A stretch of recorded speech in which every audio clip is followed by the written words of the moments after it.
It wasn't long enough video. I hear that. It's never long enough. Oh, maybe we should start at the beginning, huh? All right. So we have 2 chapters to cover today, but chapter 13 is pretty much more of the technical side of it, and then chapter 14 is simulation modeling examples and stuff. So if you did the reading, or hopefully you did, otherwise this class might be a bit overwhelming, but you'll be able to follow along. We're not going to do all the exercises. There's like 20. So we'll go through chapter 13, learn how to set up optimization models and how they work in Excel and what the point of them is, and do a couple of examples. And then in chapter 14, we'll focus more on the types of simulation modeling that we can do. And then I would encourage you to look at some of the examples. The book does walk through them really well. And they have, these nice templates and stuff set up. So there's nothing crazy going on other than just a new tool within the data analysis pack, which is the solver tool. So let's get started. All right, so spreadsheet optimization is a super convenient and powerful method for doing quantitative analysis. We'll focus on linear programming. It's used by all kinds of organizations for a whole lot of different things, logistics, staffing, optimizing returns on profit, things like that. So all these problems have the same common elements. They have decision variables. These are the variables who the decision maker chooses. They have an objective function, which is what we're optimizing. So we're either maximizing something or we're minimizing something. So if we're calculating the optimal product mix for profit, our objective function will be that equation which returns the total profit. If we're trying to minimize waste in a production line, then our objective function will be the one that calculates the total amount of scrap produced. And then constraints. So these are things that have to be satisfied. They usually have a greater than or less than, or greater than or equal to, less than or equal to, or an equals nature to them. So they might be physical, logical, or economic, just depends on the problem. For example, if we're talking about optimizing a product mix, we might say that we can, have no more than 200 of product A in inventory. So A has to be less than or equal to 200. Those are the types of constraints that we're talking about. Excel, of course, has some of its own terms. So the decision variable cells are the cells that contain values which can be changed in order to optimize the objective. The objective cell itself is the cell that holds the equation for whatever we're minimizing or maximizing. The constraints are the restrictions, and then there are non-negativity constraints. So that just says if I make a decision variable have a non-negativity constraint, that means that it must contain non-negative numbers, and this is common. Generally, we don't usually have negative decision variable cells. That would be chaos, or it wouldn't make any sense. All right, so there's a couple of steps that we follow when we're solving these types of problems. So the first thing we have to do is develop the model. We have to decide what are our decision variables, what is the objective, what constraints are we operating under, and then we got to kind of piece everything together.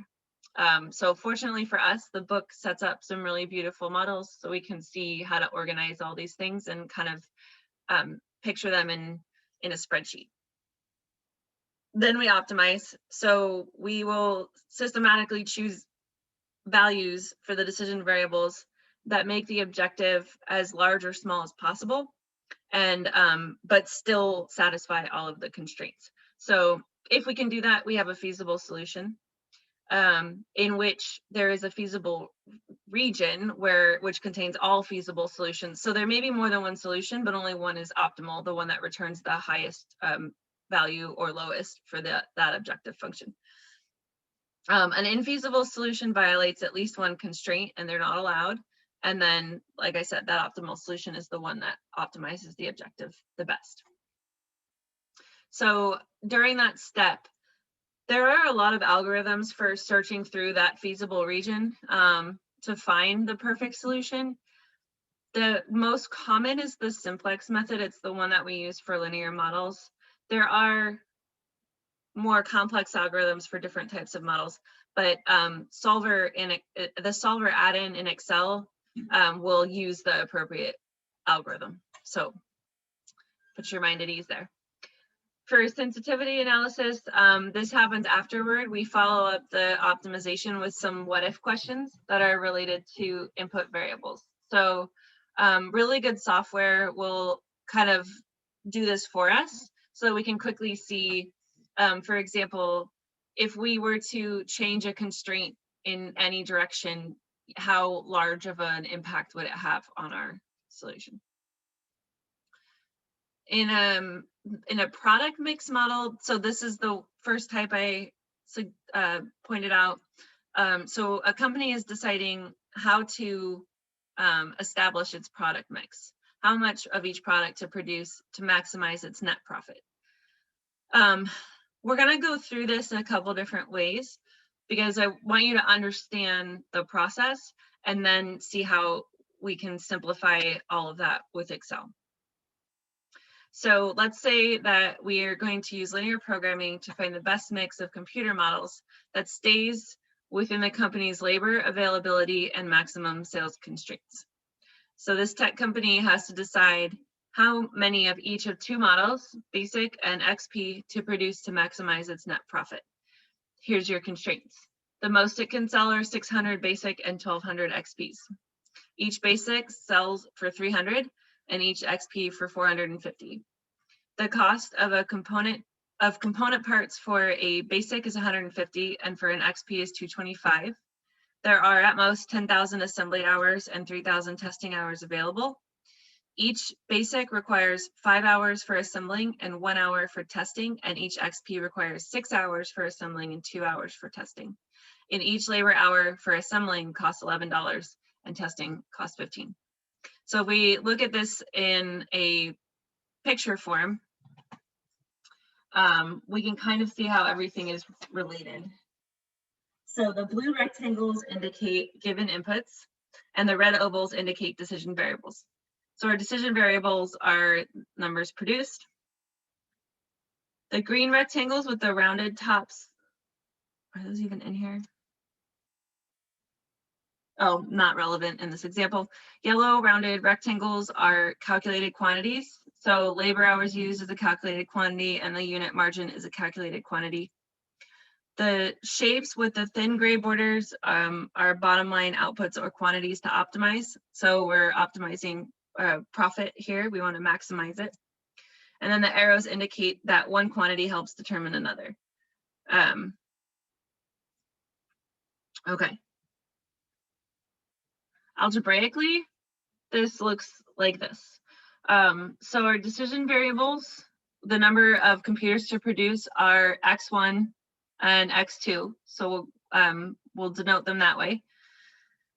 So now we can write an algebraic expression for the total net profit and the constraints in terms of X. And then we can also write our explicit constraints to ensure that all of our X's are non-negative. So we're maximizing 80 times X1, which will be the basic, plus 129 times X2, which represents the XP. And then our constraints. So that first constraint is a labor assembly hour constraint. So we know that we spend 5 hours for assembly for the basic and 6 for the XP. So 5x1 plus 6x2 has to be less than or equal to 10,000 total assembly hours, right? For testing, there was 1 hour for basic and 2 for the XP. So we get this x1 plus 2x2, it has to be total testing hours has to be less than or equal to 3,000. We can only sell up to 600 basic and up to 1,200 of the XP, and then both quantities must be greater than 0. We cannot produce non-negative computers. Okay, we can also look at this graphically. So this gives you an idea of what we would talk about when we say feasible region. So imagine our all of our constraints are plotted. So all of these things here, we can plot y equals 5x1 plus 6x2. That looks like there's so many things going on this graph. Okay, our assembling our constraint, that line is there. Our testing line constraint is here. And then because it wasn't equals, it was less than or equal to, the little arrow denotes that all of the region under the line is good. Same here, all the region under the line. And then there's these sales constraints for 1,200 for the XPs and 600 for the basics. So those are just straight lines, vertical and horizontal lines. And all along this boundary here is would be I don't like that it's not shaded. Hang on, let me see if I can. So this region in here, and I'm sorry, I'm using my mouse, but is feasible because it's where it meets all of the constraint requirements. So it's less than this line, less than this line, less than this line, less than this line. And then there's like this little corner here, if you could see it, that kind of gets cut off because of one of the other constraints. And it just so happens that the corner up here on the top is where the optimal solution lies. Right here. But the algorithm will check this point, it'll check this point, it'll check, you know, all along the boundary, it'll check that point. So it's gonna go through and figure out which one returns the most profit.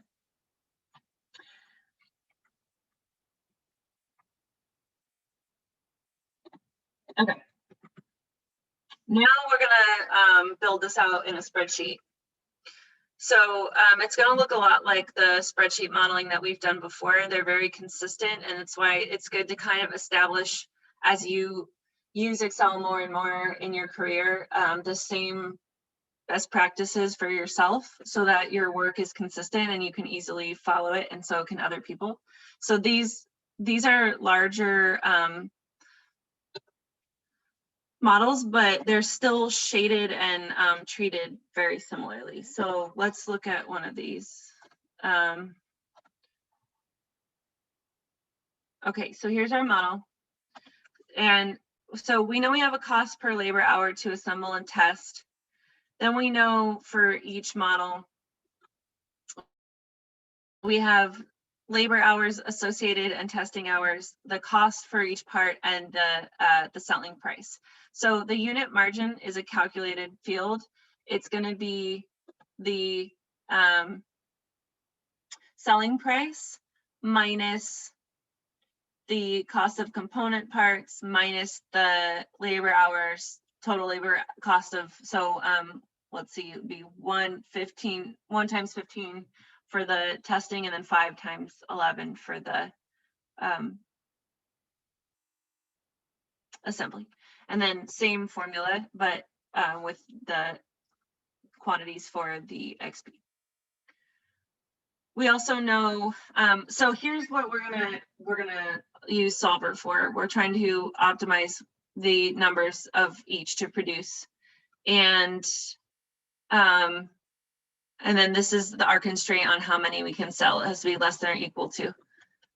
So when you look at this, you can see, okay, I'm gonna produce some amount that's less than or equal to 600, some amount less than or equal to 1,200. And then we have a few more constraints. Our total labor hours available. So to get the amount used, that is the labor hours for each type multiplied by the numbers produced. So this sum product takes 5 times 560 plus 6 times 1200, right? And then for testing, we would want the same, but with the testing hours. So the basic hours for testing times whatever quantity, and these numbers will change when we run Solver, but we know that we have to start somewhere. And so 1 times 560 plus 2 times 1200 has to be less than 3000. In this solution, we can see that we've expended every single hour available for assembling, but not quite every single hour available for testing. So this is a binding constraint, and this is a non-binding constraint. Binding because we used every single one, and then so we maxed out this one, and then we couldn't build any more because we ran out of hours. Non-binding because we still have some availability to do testing, but we don't have any more availability to do assembling. And then to calculate profit, so this is what we are maximizing. So profit is going to be the number produced times that unit margin. So this is how we set up our model. If you do this carefully, everything else falls in line very nicely. Okay, so let's use Solver. Let's say we don't know what we have here. Okay, so in your data ribbon, up here under Analyze is this tool, Solver. When you open it,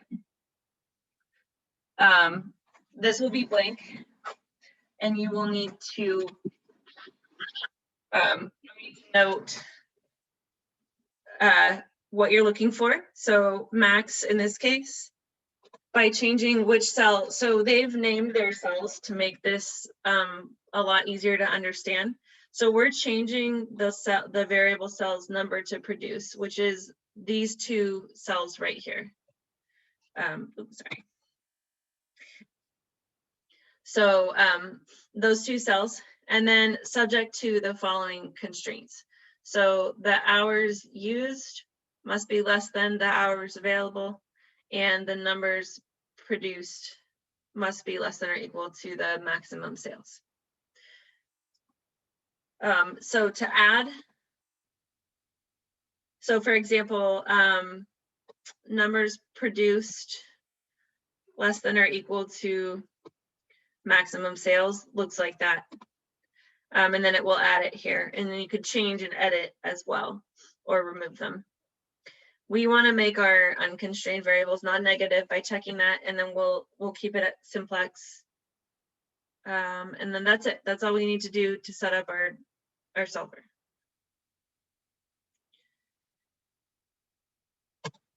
When we hit solve, it calculates out, and then it says, hey, I found a solution. All constraints and optimality conditions are satisfied. We want to keep our solution. We want to run the sensitivity report. Why not? I'm gonna run both of them. Hit OK. And then we can see, so see how it changed these cells? This is our solution. So our max profit is going to be just under 200,000. And then it gave us this answer report, which just contains some information. So I had originally set the values here, but these are the final values. And then it lists all the constraints, and it'll even tell you which ones are binding and which ones are non-binding, and the slack. So this is how many hours available were left over. And then we were 40 shy of the max number of basic that we could produce.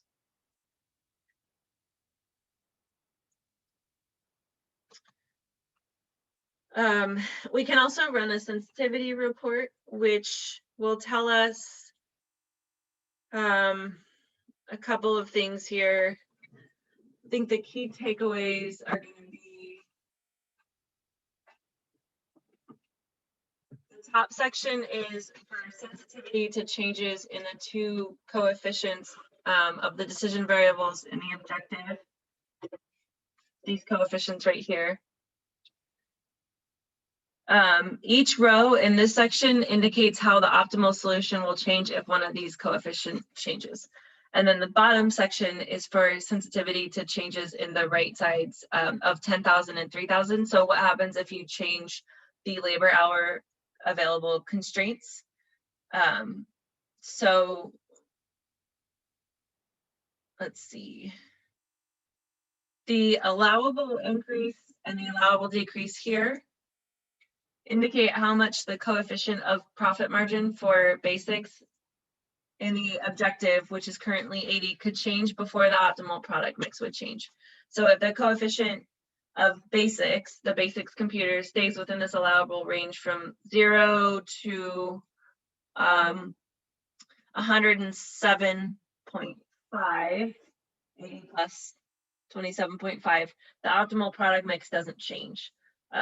But then it does, or might after that amount. So if we change the selling price from 300 to 299, so we decrease the profit margin to 79, and we rerun solver, we're within the allowable decrease, and so it will get the same result.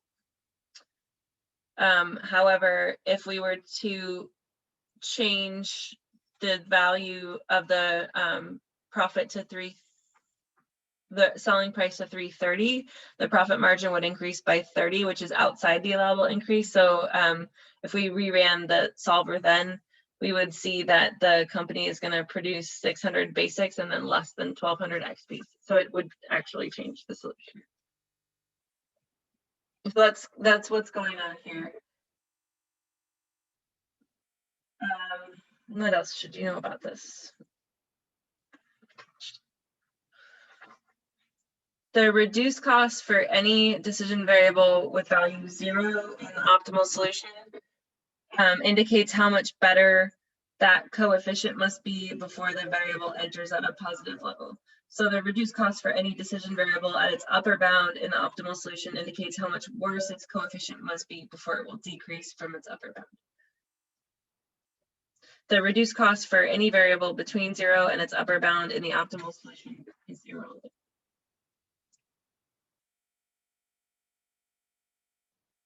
Okay. Let's go back to the slide.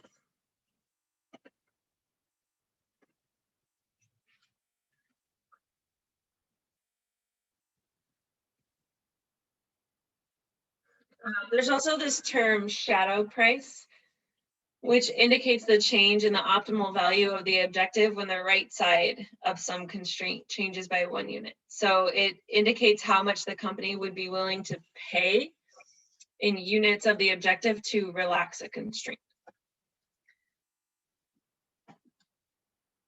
Okay, there's this add-in, but you can look at the solver table stuff on your own, but it just does a more detailed sensitivity report. All right, so let's talk about some properties of linear models. So linear programming in general is a subset of a larger class of models called mathematical programming models. All these models select levels of various activities that can be performed and then have constraints. They maximize or minimize some objective functions. They all operate on the same high level steps. Linear programming models possess 3 important properties that make them distinguished from general mathematical programming models. So they have proportionality.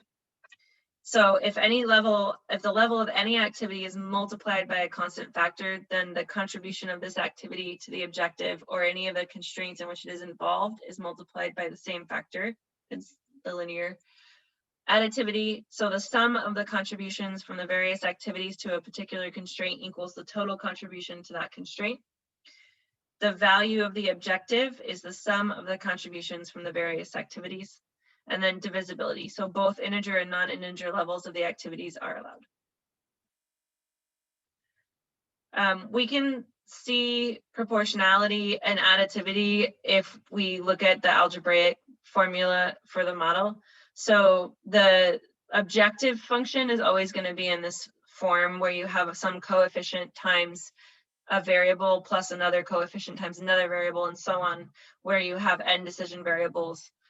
So the a's are constant and the x's are the decision variables. So that's just a linear combination of the x's, and each constraint must be equivalent to a form where the left side is a linear combination and the right side is a constant. So when we looked at the constraint equations for the last example, we had like 1 times x1 plus 2 times x2 is less than or equal to 3,000. So that's a linear combination. It's easier to recognize when a model is not linear because there will be products or quotients of expressions involving decision variable cells or nonlinear functions like squares, square roots, or logarithms. In real life, exact linearity is not common, but generally a linear approximation is still very useful. And since it's so much more manageable, we just approximate. In a well-scaled model, all of the numbers are roughly of the same magnitude. If the model is poorly scaled with some very large and very small numbers, then round-off error is going to possibly be an issue. So there's some remedies for these. We can use automatic scaling in Solver. We can redefine the units so that the various quantities are defined in, or we can change the precision setting to a larger number. So we had a feasible constraint in our example. However, it's possible sometimes that there are no feasible solutions. The first thing to check would be to make sure that you didn't make a mistake in the model, meaning one of your constraints or inputs was entered incorrectly, or you have so many constraints that there just aren't any solutions. So you would have to check and rethink to resolve an infeasible solution. Another issue could be unboundedness. So the model has been formulated in some way where the objective can be made as large or small as we want. In this case, there's either a constraint missing or we've entered something in wrong. It is possible for a reasonable model to have no feasible solutions, but there is no real life way to have an unbounded solution. So an unbounded solution means definitely have to fix your model. Okay, so the book walks through a larger product mix model where now they're going to make 8 different models instead of just 2. And testing can be done on either of 2 lines, but the 2 lines have different characteristics. So the whole point of the next example is to show you, so that the first example shows you how to walk through a very simple example so that you can understand the concepts. Now you can see how you can scale very easily to a fairly complex problem. Even though this is more complex, because now we have 8 models and we have 2 test lines, it's still relatively straightforward and simple. In real life, sometimes these models can be huge, but the nice thing about linear programming is that if you set it up carefully, no matter how large it is, everything will come together nicely. So in this example, we're going to look at how this scales. So we have a very similar thing going on, except let's see, we've got this testing thing going on with the 2 lines.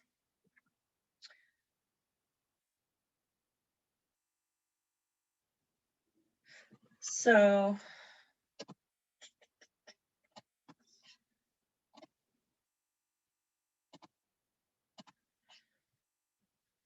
okay.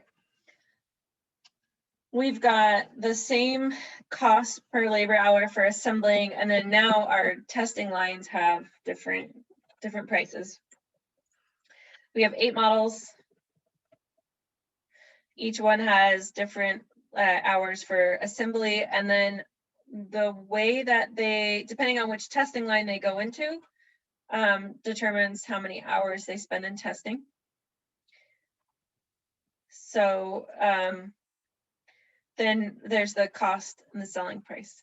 So the unit margin, if they're tested on line 1, is going to be slightly different than if they're tested on line 2, but the calculation is still the same. It's the selling price minus the cost of the component parts minus the cost of labor hours, labor for assembly and labor for testing. Our constraints are set here for how many we can sell.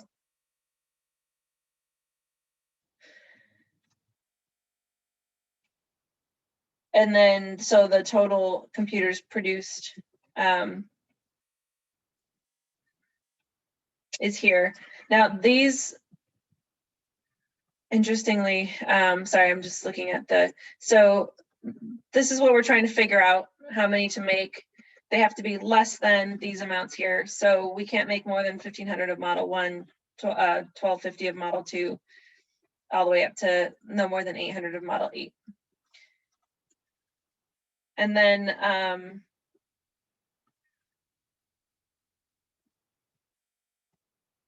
we have the labor availability for assembling has to be less than or equal to 20,000 hours. We have 5,000 hours available for testing on line 1, and then for line 2, we have 6,000 hours. To calculate profit, it's the unit margin for the amount made on line 1 times the number tested on line 1. And then same thing for line 2 for each model. So you can see the setup is very similar. We just have more things going on because we have these 2 testing lines. So we have different unit margins, different profits, but our net profit is still going to be the sum of all of these things. So all of the models that were tested on line 1 multiplied by their unit margins plus all the models tested on line 2 multiplied by their unit margins equals this profit. This is what we're trying to maximize. When you look through this, if you go to Solver, you can see that we are still changing these variable cells here, all these cells in red. Our constraints are still the hours used need to be less than the hours available, and then the total number produced here, like row 21, needs to be less than or equal to the values in row 23. Still simplex. When we solve this, this is what it comes up with. It found a solution.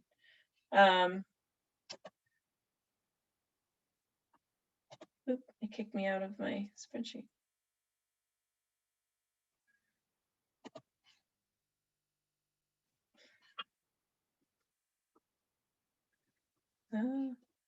This is like, now my Excel has crashed. Okay, so this optimal solution, no, it's not even, we're not even producing some of these models.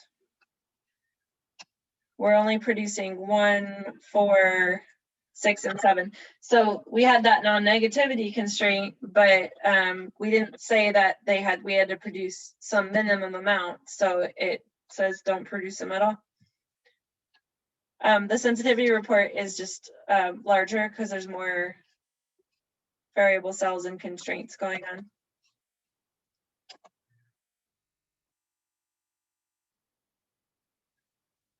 But you can see that the model is pretty straightforward.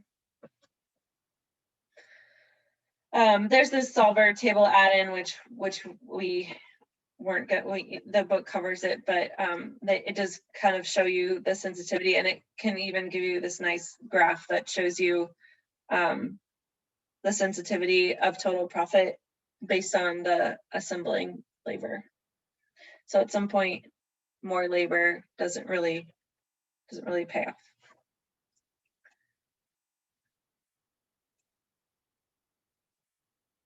All right, another type of model is a multi-period production model. These relate decisions made during several time periods. So this would be a situation when a company wants to make a decision now that will have ramifications in the future. So they don't want to focus completely on the short term and then forget about the long term. The example the book goes through is producing footballs in multiple time periods. So they're trying to find a production schedule that meets demand on time and minimizes total production and inventory holding costs. So how many footballs should they produce each month? They use a 6-month planning horizon. They have 5,000 footballs in inventory, and then they have these forecasted monthly demands for the next 6 months. So each month they can produce up to some 30,000 footballs, and they can store up to 10 at the end of each month after demand has occurred. They also forecasted the cost per football for the next 6 months, and then there's a holding cost for each football held in inventory. That's 5% of the production cost for that month. So the book shows you what this looks like in visual form first. We are minimizing total cost. And there's a whole lot of inputs going on here. When we break this out into spreadsheet form, so this is slightly different from our product mix model because some of our constraints are built into the spreadsheet with formulas. You can walk through this example in your book. The files are all provided, but it's set up very similarly. You keep track of your inputs. So we have our inventory and our holding cost. We have some production cost each month. We're trying to figure out how many units to produce. So those are the cells in red. We know we have this capacity, this production capacity each month of 3,000. And then they gave us this on hand after production. So we need that to be more than the demand for that month. Then we also have to make sure that our ending inventory in any given month is less than or equal to 10,000. And they've calculated the ending inventory by using just simple formulas. And then we can look at that really quickly. And then we got to calculate our costs. So we have these production costs each month. We have holding costs each month, and then we get our total cost. And that's what we're trying to minimize.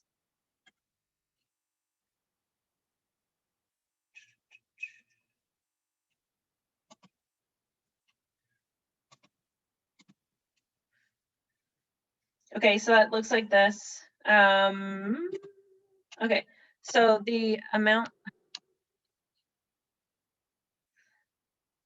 I think here. So the amount on hand after production is for month 1 is the initial inventory plus however many were produced. And then, so logically that makes sense. And then in the next month, there's however many were produced plus the ending inventory for the month prior. So that's how that goes.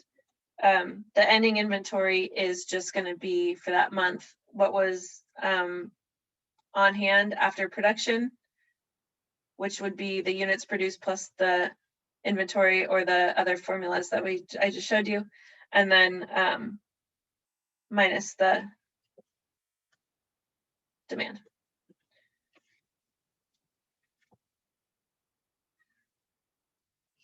For the production costs, it's just the amount that ends up being produced times the production cost for that month. The holding cost is going to be 5% times the production cost times the ending inventory. So that's whatever's left. And then the sum of that is the total for the cost for that month.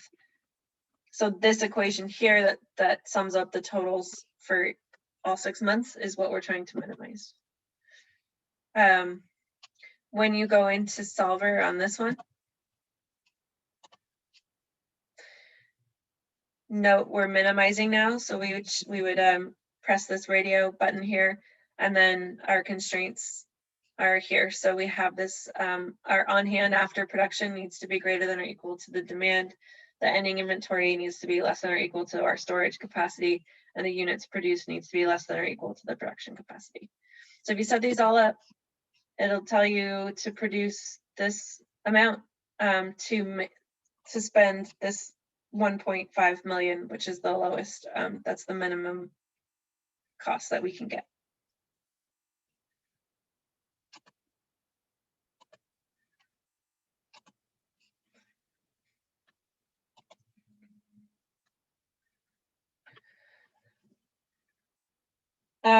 For these, for product mix models, the model is pretty straightforward, so that Excel, translation is pretty clear.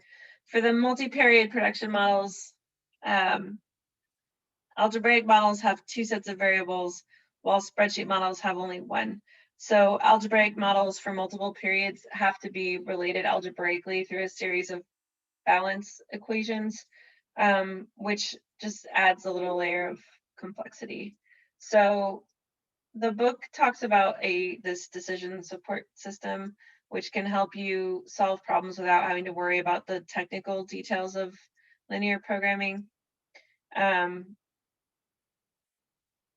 So a spreadsheet-based version contains a spreadsheet model, but the user themselves never sees the model. They just see a front end and then the back, which allows them to select their input variables, and then a back end produces the report that explains the solution. So they provide this file, but and if it's not up there and you want to see it, you can. But this is what they're talking about.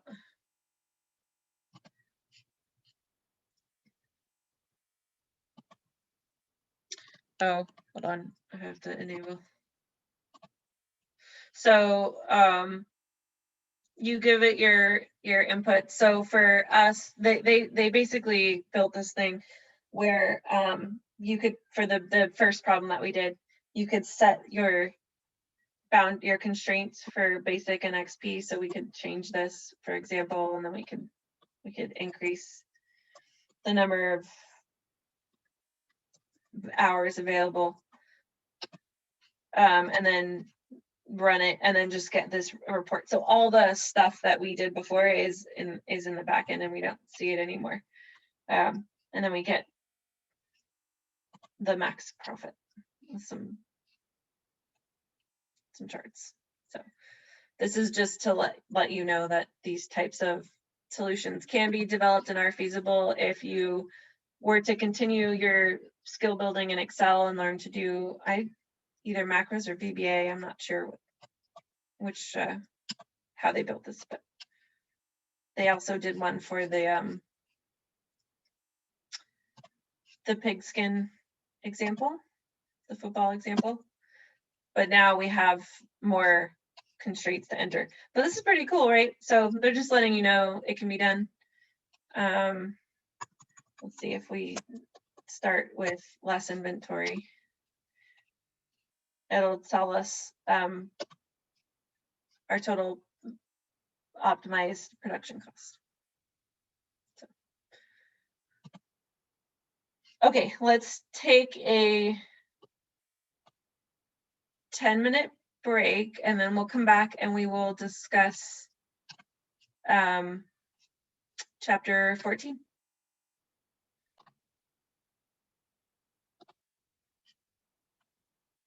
Okay, so now we've covered the basics of optimization modeling.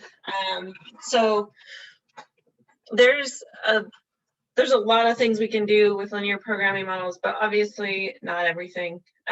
Some models require integer variables, which is only a small hiccup. We call that integer programming, or they're non-linear in the decision variables. So integer and nonlinear models are just inherently more difficult to solve. They're more complex. Solver can do it. It just has to use more complex algorithms, and it doesn't always find the optimal solution. Sometimes it has to think harder than your computer would like to. So one example is an employee scheduling model. A lot of organizations use some variation of employee scheduling models to schedule employees. And linear programming can be used to do this on a daily basis. For this chapter, I'm going to focus more on the process and less on the technicalities of the models. They're set up very similarly. I want you to understand how these things are used, more so right now at this point than getting really far in the weeds. There are actually, which one is it? There is another CityU course where you will do more optimization modeling in more depth. And I'm sorry, but I can't remember which one it is.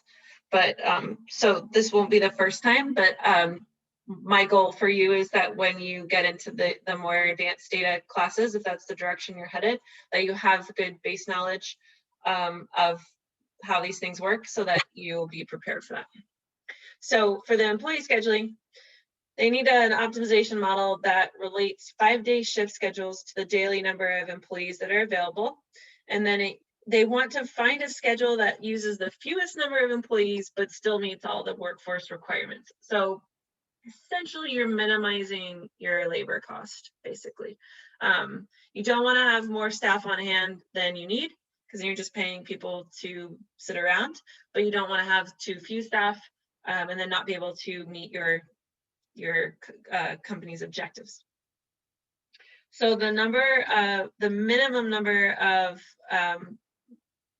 full-time employees required each day is provided here.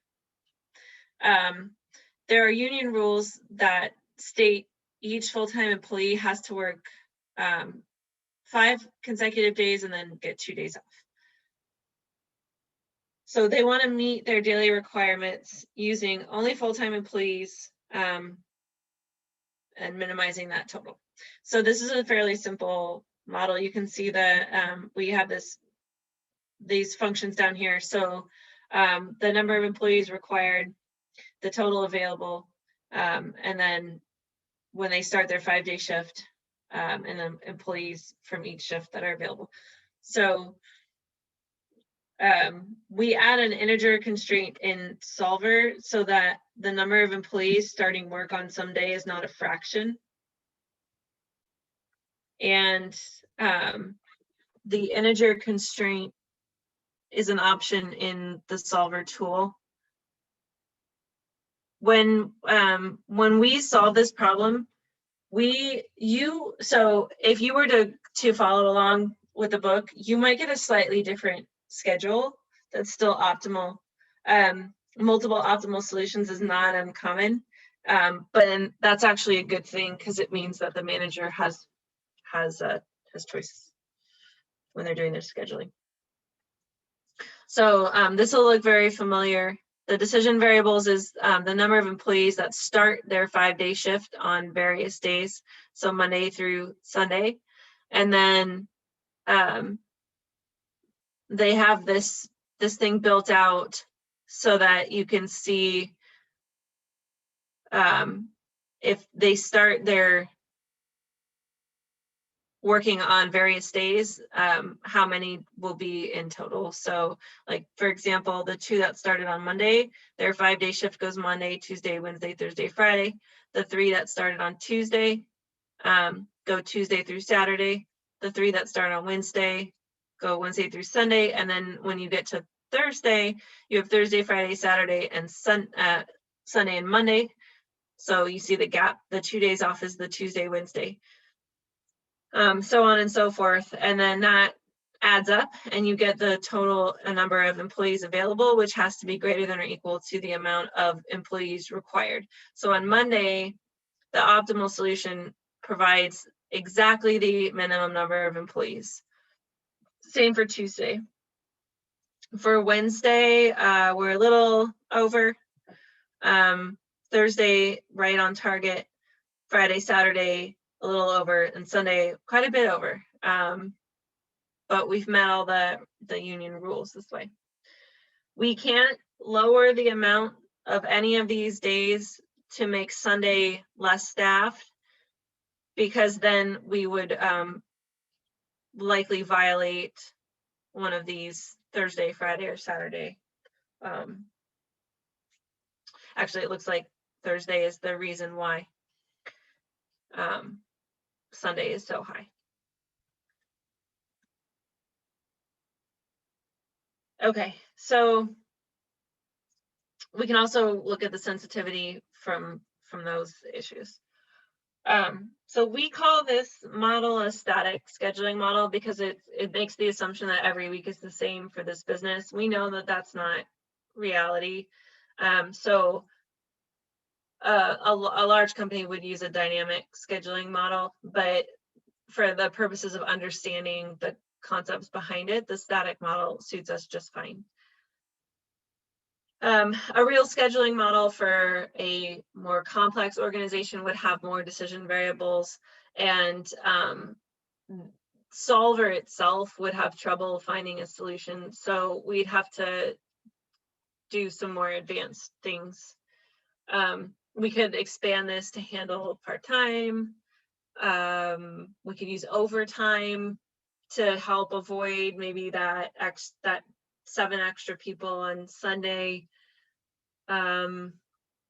We could use alternate objectives so we could maximize the number of weekend days off. So there's a lot of things that you can do with these models just by changing the constraints or the decision variables. Okay, so let's talk about blending models. A lot of times we need to blend various inputs to produce desired outputs. So in a blending model, we're finding the optimal combination of outputs as well as the mix of inputs to produce the desired outputs. That sounds like a lot. Here's some examples.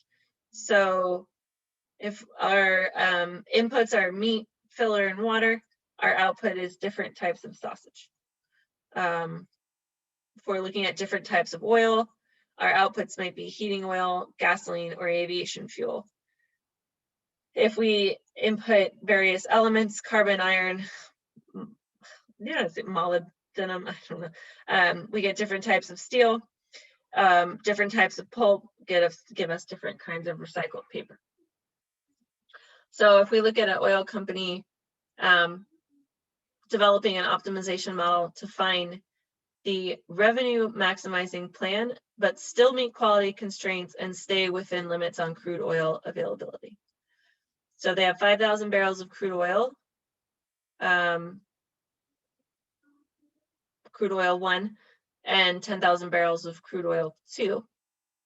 They sell gasoline and heating oil, which are produced by blending the 2 oils together. So each barrel of crude oil 1 has a quality level of 10, and each barrel of crude oil 2 has a quality level of 5. They should have done them A and B, but that's just my opinion. So gasoline has to have an average quality level of at least 8, and heating oil has to be at least 6. Gasoline sells for $75 per barrel and heating oil $60 per barrel. If any of the crude oils are left over, they can be sold for $65 and $50 per barrel, respectively. Here's the big picture. So we're trying to maximize total revenue. We've got the quality levels and the blending plan, which give us the quality obtained in the outputs, which has to be greater than or equal to the required quality levels. We've got the blending plan that feeds into the inputs used, which has to be less than or equal to what's available, and the outputs sold, which feeds into the total revenue. And then the inputs available also tells us what's left over, which we can sell, which also feeds into the revenue. The spreadsheet model is shown here. So we have the properties of our inputs. So the value per barrel and the quality level. Then we have the selling price per barrel and the required quality level. So our decision variables are here in red. We're trying to figure out the blending plan for, so gasoline and then heating oil. And the total used for each must be less than or equal to what's available. And then the amount left over is going to factor into what we sell per barrel. Then we also get the total barrels sold, which is going to factor into our profit. For the quality obtained and required, they have those formulas down here. And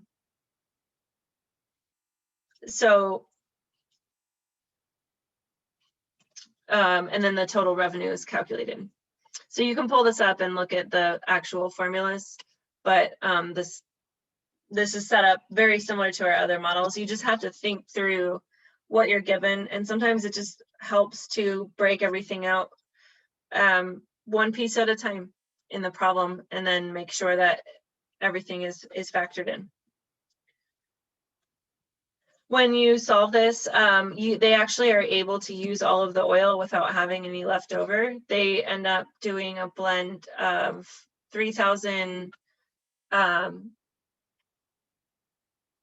gallons of 1 and 2,000 of 2 to get 5,000 total sold of gasoline, and then 2,000 of the crude oil 1 and 8,000 of the crude oil 2 to get a 10,000 barrels of the heating oil.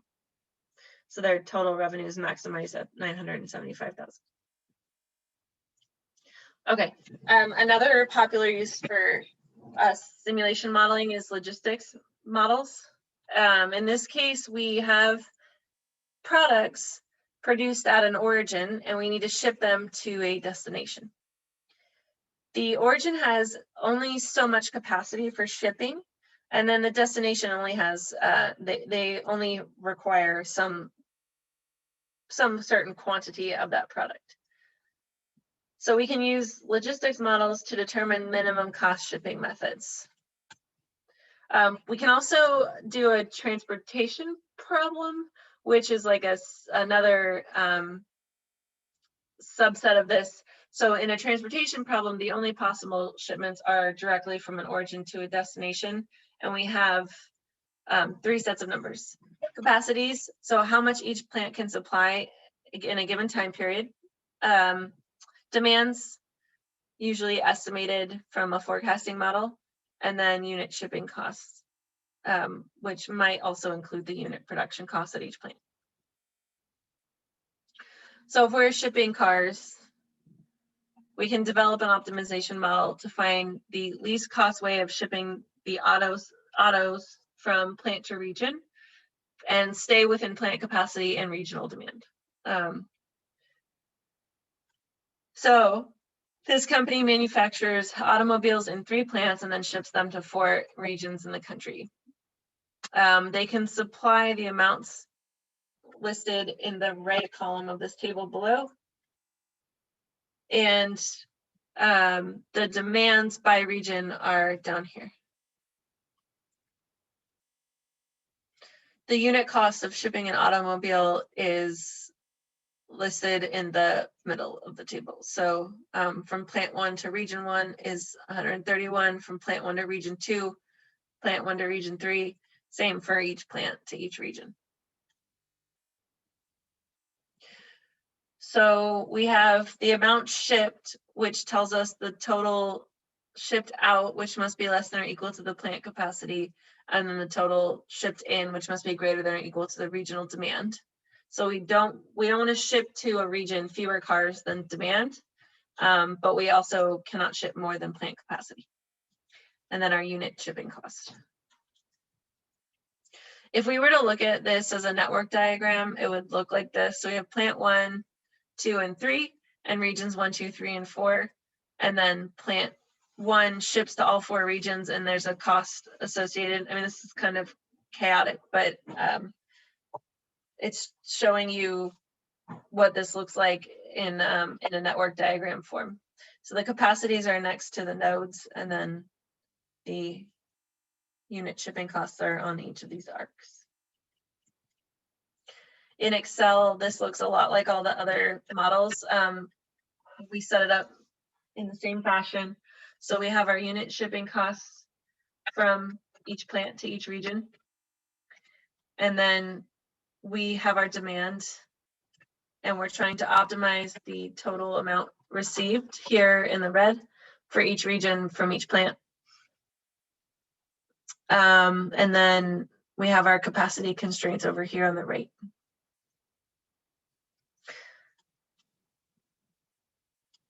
So the solution has us sending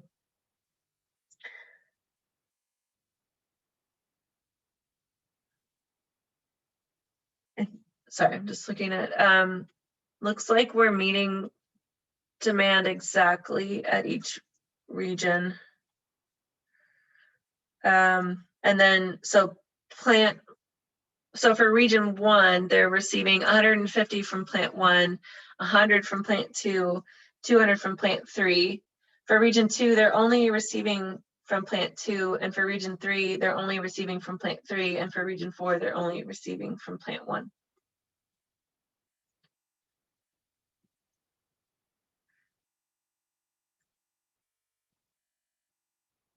This is another way to do this that looks more like the network diagram. So there's, for each node in the network, there's a flow balance constraint. So it's just an alternative way of looking at the problem. You're welcome to compare the two and see like which one your brain likes more. My brain likes this one more, but a lot of people prefer this way. So feel free to look at both of them and play with them. Okay, so there's some issues with these types of modeling transportation problems. Customer demand is usually handled in one of two ways. Forecasted demands are the minimum requirements, or we can consider demands as maximal sales quantities, so the most that each region can sell. If all the supplies and demands for a transportation problem are integers, then we automatically have integer valued shipments. So we don't need an explicit integer constraints, and we can use the fast simplex method in Excel. Shipping costs are often nonlinear though because of quantity discounts. So yeah, just something to keep in mind. A streamlined version of the simplex method is called the transportation simplex method. It's more efficient for this particular type of problems. Just wanted you to know that it's out there and it exists. All right, so there are general logistics models that look kind of like the transportation models, except that the capacities on each arc are often imposed on some or all of the arcs, so they just become simple upper bound constraints in the model. And then there can be inflows and outflows associated with any node. So an origin node is a location that starts with a certain supply. A destination requires a certain amount to end up there, and then a transshipment point is a location where the goods just pass through. The best way to think of the node categories is in terms of net inflow and net outflow. So net inflow is the total inflow minus the total outflow for that node. And then net outflow is the negative of this, the total outflow minus the total inflow. An origin is a node with a positive net outflow. A destination has a positive net inflow. And a transshipment point is a node with a net outflow and net inflow equal to 0. In logistics models, we have two types of constraints. We have those arc capacity constraints and then flow balance constraints. So for an origin, the net outflow is equal to the capacity or less than or equal to the capacity.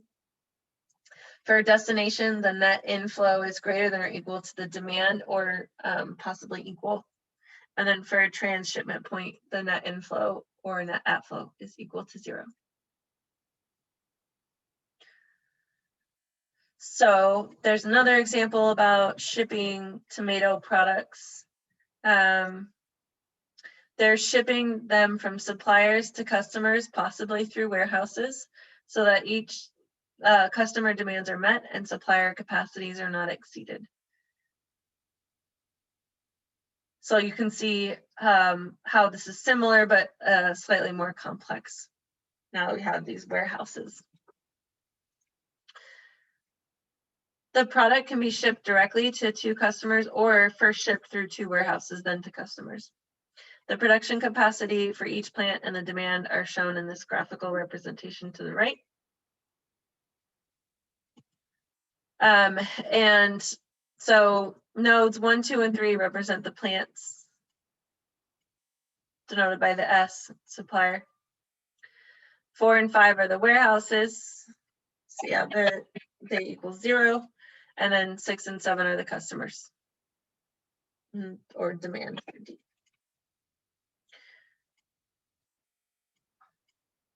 All right, now we have this cost of shipping a ton of the product between each pair of locations.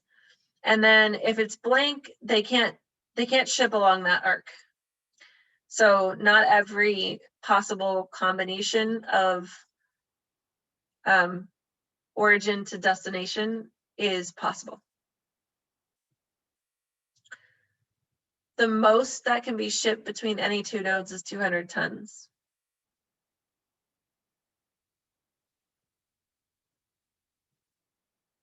Okay, so this just ends up being a much bigger network diagram where you have each origin destination combination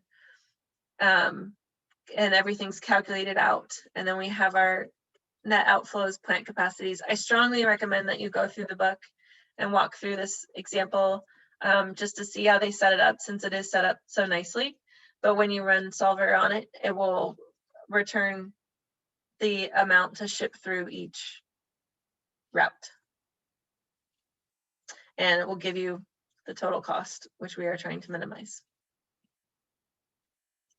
If you were to visualize the solution, it would look like this. So warehouse 1 ships to 3, then to this transshipment point to the customer. From warehouse 2, they go through the transshipment point to customer 6, and then just straight to customer 6 in different amounts. And then also from supplier 3, they go through, I can't remember which ones we just talked about there. The transshipment point 4 and 5, but they don't ship directly to the customer in either customer from any of these solutions. Interesting. All right, so we're using the simplex method to solve these models, but there is a more efficient algorithm or method, the network simplex method, which can handle larger logistics problems. So given the supplies and demands for nodes are all integers and all the arc capacities are integers, then the model will always have an optimal solution with all integer flows. So this is guaranteed only for basic logistics models. If our model is modified in a certain way, like by adding a shrinkage factor, then we may not get integer valued solutions. And then we would need to be mindful of that, because we can't ship, well, we may not want to ship a fraction of a product. We can also look at aggregate planning models. So these are workforce levels and production schedules for multi-period time horizons. So just a more complex scheduling model. There's so many different variations of these, and really they can get quite complex. We look at initial inventory, we have holding costs, we have demand, we have all this information about our workers, their regular hours per worker per month, their hourly wage rates, their overtime wage rates, how much maximum overtime they could work, the cost for hiring and firing, unit production cost, so raw material and labor hours. So this is the type of model if you work for Boeing, or if you could imagine working for Boeing, this would be applicable. So we have Boeing they've got inventory and holding costs for all of the aircraft that they're assembling, and then they have demand from all their customers for their aircraft. They have a ton of factory workers who are scheduled for some regular amount of hours per worker per month. They have different wage rates depending on which role they play in the factory during production. Many Boeing workers work overtime, so there's a rate for that. And then they are unionized, so there's only so much overtime they're allowed to work. And then there's a cost associated for hiring and firing. And then there's the raw material cost to produce the aircraft, as well as the labor hours. So there's a lot going on. There's an example in the book that involves shoes, and you're welcome to walk through it and to kind of see how these things shake out. But basically, they've got inventory for the shoes, and they've got some set number of workers. They're all paid the same. In real life, there would be an optimal mix of, there'd be a whole separate problem for skill mix. And then, so they work up to 160 hours per month, and then they qualify for overtime up to 20 hours, and they get an additional $13 per hour for their overtime labor. It takes some amount of labor and material to make a pair of shoes. And then at the beginning of each month, they can hire or fire workers. It costs them $1,600 to hire and $2,000 to fire. And then at the end of the month, there's a holding cost for pairs of shoes. So you can see there's a lot going on. Plus they have to produce enough to meet that month's demand. So which in this problem do the company get to choose, and which are determined by their decisions? Look at how complex this problem is. It's worth looking at this, even if it makes your head hurt, just to see how you might apply this to a real life scenario that you're familiar with. I really like the Boeing example because I do tend to get a lot of students who work for Boeing, and so I think it's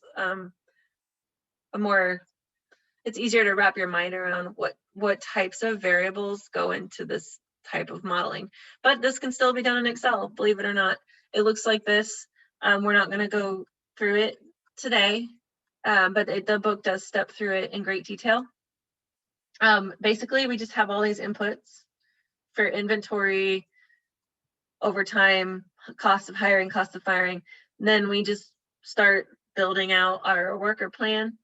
How many did we have from the previous month? How many are we hiring and firing each month? And then how much overtime is being worked, and how many shoes are we producing? We've got to take into account capacity and inventory, forecasted demand. So none of these formulas are overly complicated. A lot of them are algebraic, right? It's just wrapping your mind around all of the elements that go into this model. There's a lot, but when you run Solver, you get your minimized cost right there. Okay, so in reality, we would use this aggregate planning model via a rolling planning horizon. We're gonna kind of just skip over that. We could also allow for backlogging. So we could say customer demand will be met at a later date. And we could set up some amount of backlogging that we will tolerate.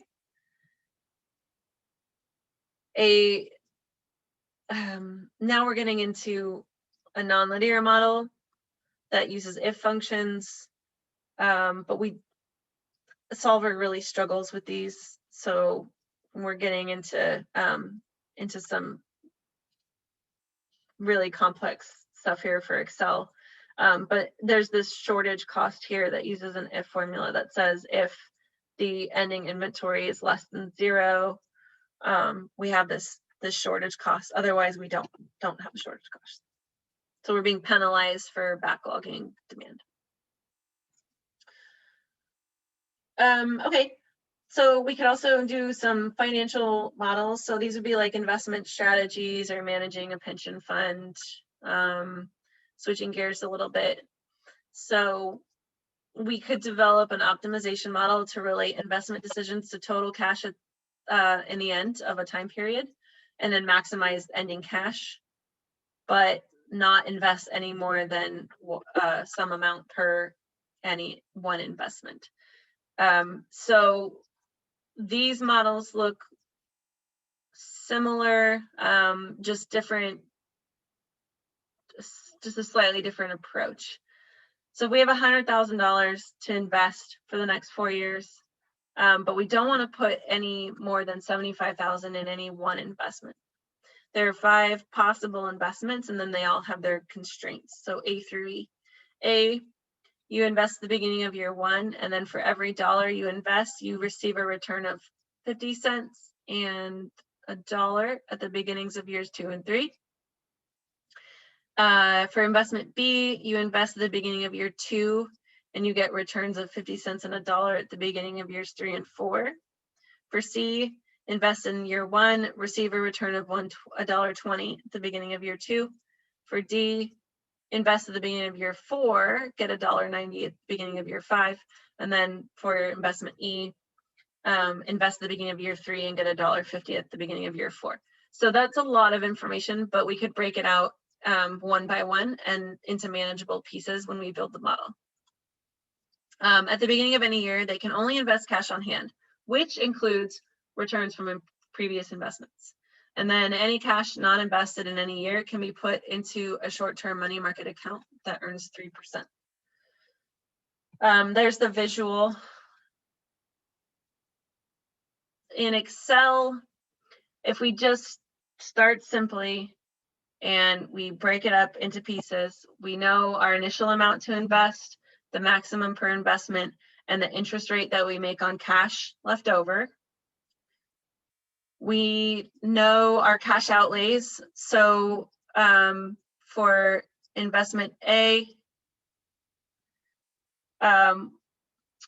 year 1, for every dollar we put in years 2 and 3, our returns are 50 cents and then $1. For B, we're putting in year 2 and getting back for each dollar the 50 cents and $1 in years 3 and 4.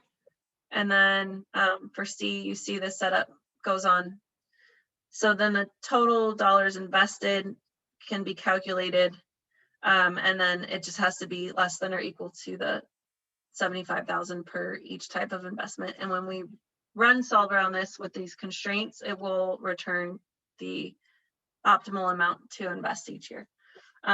So we need to, for the constraints, we need to think about, we have this beginning cash of 1,000. We don't have any returns from investments in year 1 because we're just starting out. And so we invest all our cash. For year 2, we've invested all of our cash, but we have some returns now, which are going to be calculated. Let me pull it up.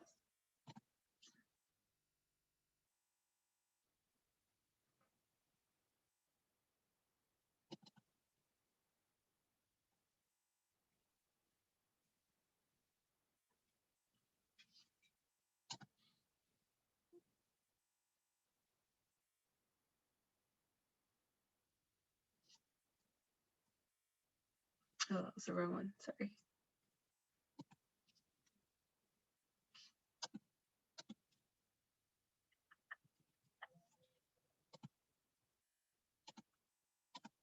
If I can do it quickly.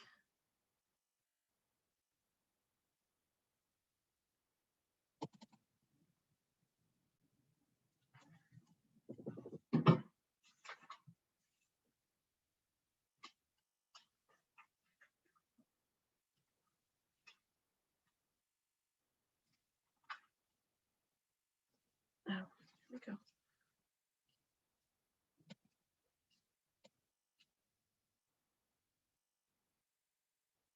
Oh, actually, I may not have it. Let's see. Oh, here we go. Okay. Okay, sorry about that. Okay, so here's our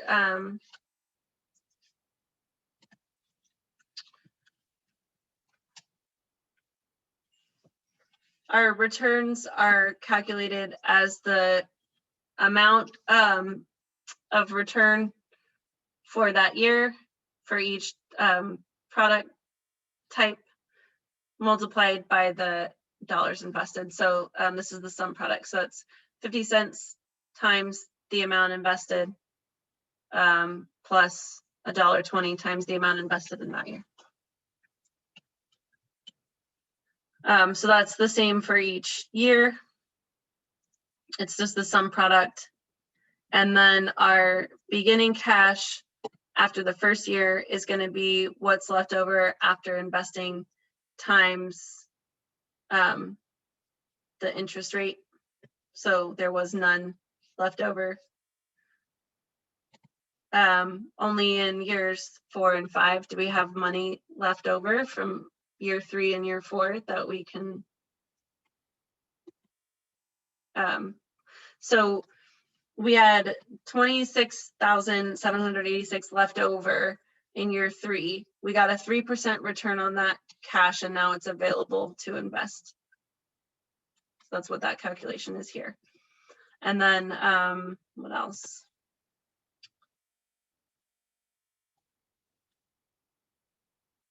Yeah, and you're welcome to go in and click around as well. So the cash after investing is going to be whatever we had at the beginning, and then minus plus whatever returns we got minus what we've invested. So the first 2 years, it's everything. In the third year, we get 101,000 in returns, but we only invest 75,000, and so we have this cash left over. We make some money off of that, and then again, we don't invest everything in our returns, so we make some more money, and then we collect our final returns in year 5. And then our final cash is going to be those two things together.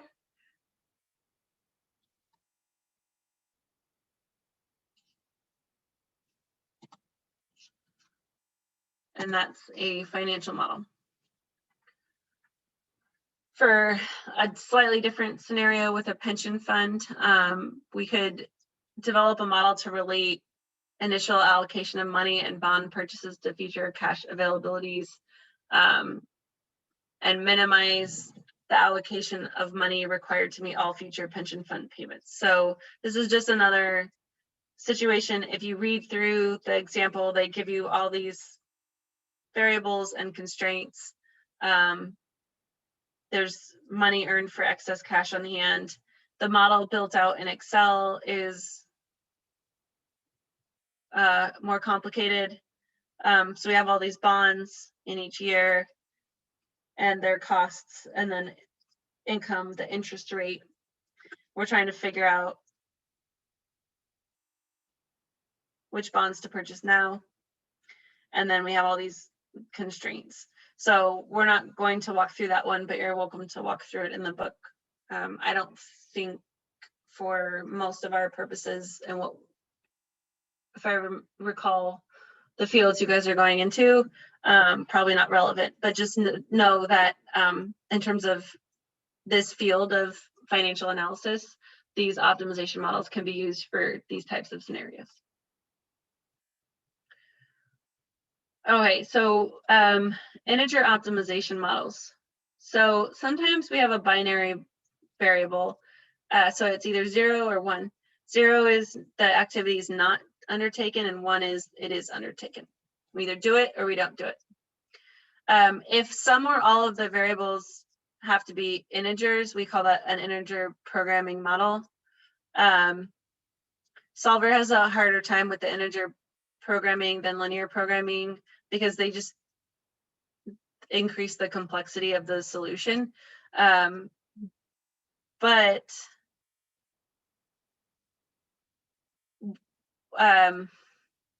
IP models afford us more options for solving more complex problems, especially if we're using binary variables.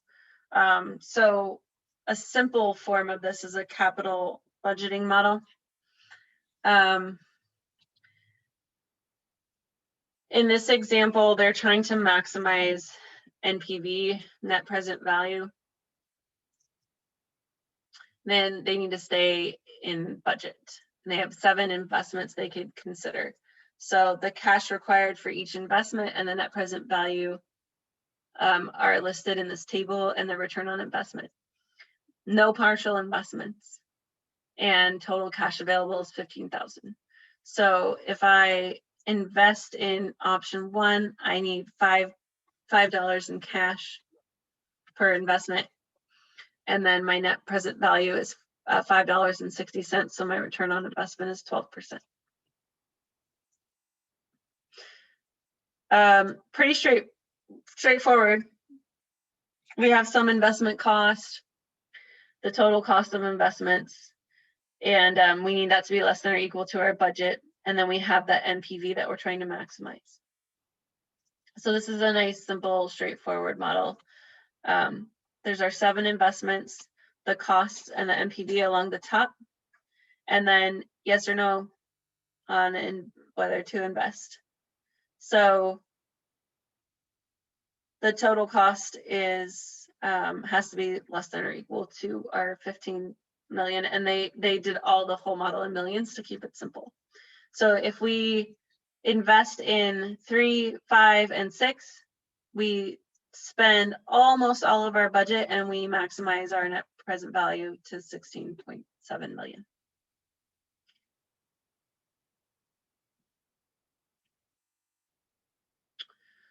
We could add some complexity and add multiple periods.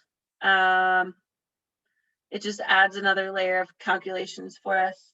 And then if we allowed fractional amounts for investments, we could delete the binary constraint, but we're not going to go through that.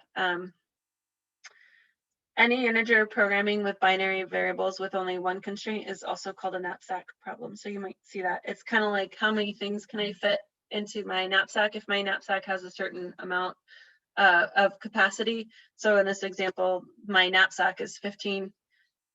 How many of these can I fit in to stuff it as full as possible? So I stuffed it almost all the way with my 14.9 million in investments by choosing 3, 5, and 6. Fixed cost models are used when a fixed cost is incurred if any activity is undertaken at any positive level. So it's just no matter what, whether you do a little of that activity or a lot of it, there's some fixed charge just for undertaking the activity at all. This adds a nonlinear constraint, so we can't do the linear programming, but we can use binary variables to transform the nonlinear into a linear model. And the example walks through that. I just want you to know that it's possible.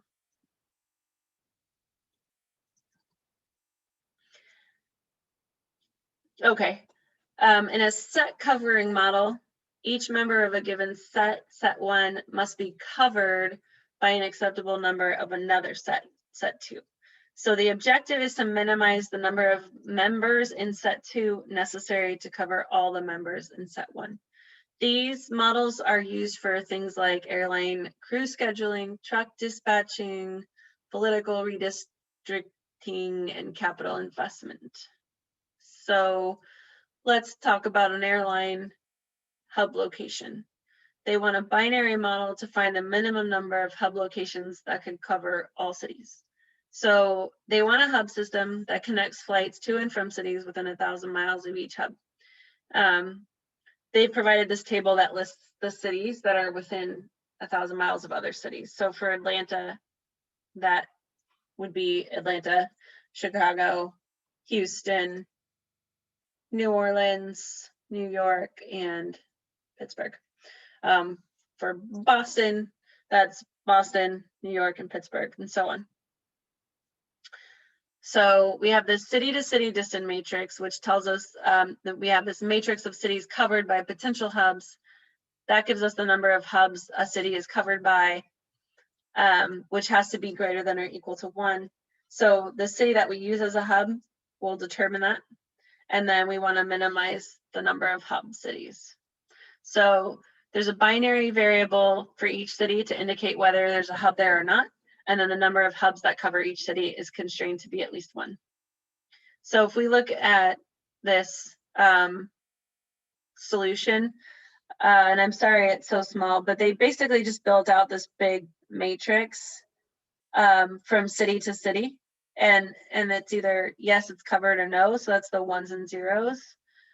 And then, so which city do we use as a hub given these constraints? So the hubs covered by each city has to be greater than or equal to 1. So that gives us St. Louis, Houston, and New York as the 3 hubs. And that allows them to cover all cities. So St. Louis takes care of Denver, Seattle, San Francisco, and LA. Houston takes care of New York and Atlanta. New York takes care, New Orleans and Atlanta. And then New York takes care of Boston, Pittsburgh, Chicago, and also Atlanta. So there's only 1 overlapping city in this scenario. Yeah. Okay, and then when we get to these nonlinear programming models, oftentimes if we try to do these in Excel, we get a suboptimal solution.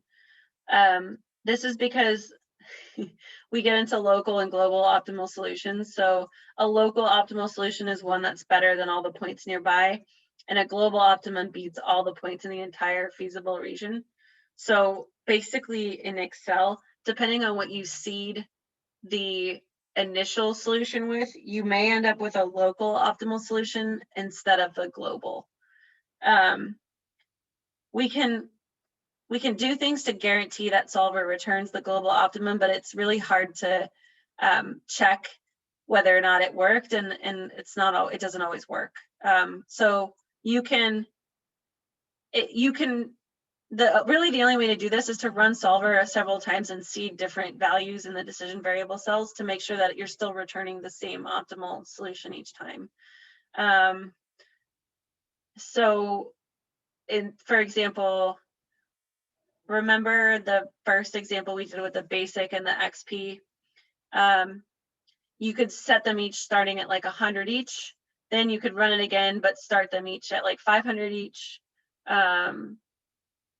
Set 1 to 0 and the other to its maximum, just to see if it keeps returning the same solution, or if you happen to find a local optimal in there instead of a global.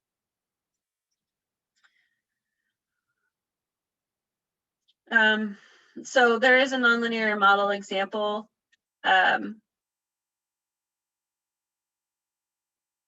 We are not going to go through it today, but it talks about energy, and there's some on-peak and off-peak prices. And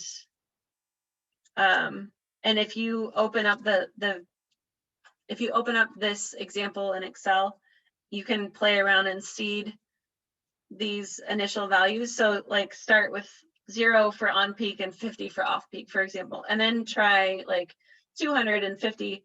And just try a couple different combinations to start with, and then run solver and see if you get the same optimal solution that's shown here each time. You might find that if you seed it like 0, 0 and then run it, you don't get this optimal solution, you get a local optimum. So you can just kind of see what I'm talking about by playing with the finished file.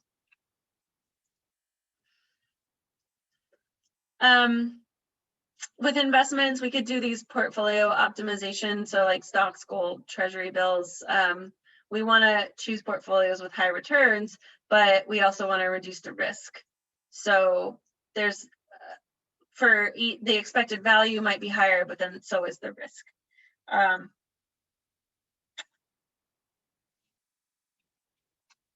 Yeah. Excel can use a matrix function to do this. This is beyond the level of technical skill that I want to cover in this class. So you don't need to go through this in great detail. In a real world portfolio selection problem, there'd be so many investments to choose from. And